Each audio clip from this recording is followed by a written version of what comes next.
আচ্ছা, এই মুকুল রায়ের চলে যাওয়ার পেছনে কি কোনোভাবে অভিষেক বন্দ্যোপাধ্যায় যায়? আমার তো মনে হয় আছে।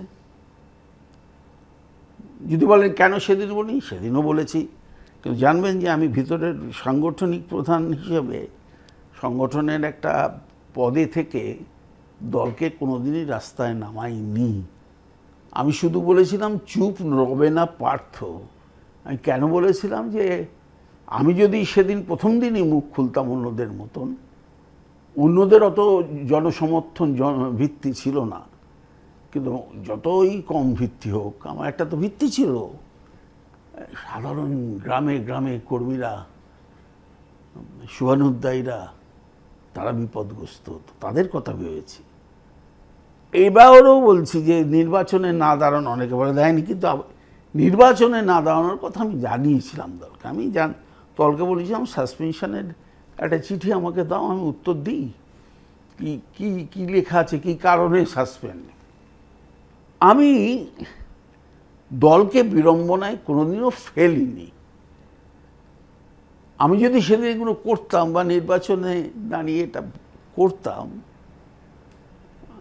তাহলে দল নয়, সাধারণ কর্মীরা, আমার পুরনো দিনের সতীর্থরা, তারা বিপদগ্রস্ত হতো, তারা বিড়ম্বনায় পড়তো আর বলতো পার্থ এত স্বার্থপর। আমি স্বার্থ দেখিনি, আমার নাম পার্থ, আমি স্বার্থ দেখি না। তো সুতরাং আমি সেই জন্য বলিনি। কিন্তু আজকে তো আর কিছু নেই, আজকে তো ফ্রি বার্ড। আকাশে পারলে আকাশে উঠবো, জলে থাকলে জলে ধরবো, আজ যেখানে পারে পারবো।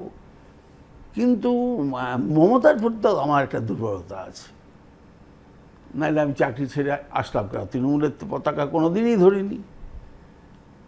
মমতা আমার কাছে আকর্ষণ ছিল, নেত্রীর আকর্ষণ, সাধারণ মানুষের জন্য লড়াই করবার প্রেরণা। তাই মনে হলো অনেকদিন চাকরি করছি, চলে গেছি। কিন্তু আজকে একটা সময় এসছে ভাববার যে বিরোধী নেত্রী আর শাসক নেত্রীর এর মধ্যে কি কোথাও কোনো পরিবর্তন হয়েছে? যদি হয়ে থাকে তাহলে তার তো দায় নিতেই হবে, আর শুধরাতেও হবে তাকে। তৃণমূল কিন্তু শেষ হয়ে যায়নি। আপনি এক ছিল মমতা, তখন আমি এসছি, আবার 215 যখন হলো তখন আমি জেলেও চলে গেছি। তো আমি মনে করি না যে আত্মবিশ্লেষণ না করে যদি আমরা হাঁটি, আর আমরা যদি মনে করি যে আমার আগের তেজ আর আগের চরিত্র,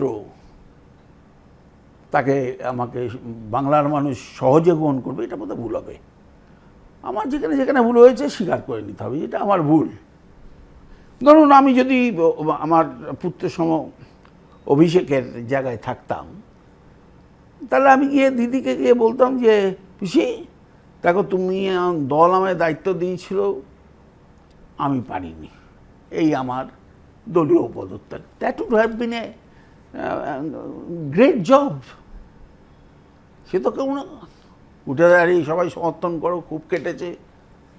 আরে কারখানার দারোয়ানটাও সবচেয়ে বেশি সময় টাইম দেয় রক্ষণাবেক্ষণে, কিন্তু পরিচালনাটা তো দারোয়ান করে না। দারোয়ান যাকে স্যালুট দিয়ে ভেতরে ঢোকায় সে করে।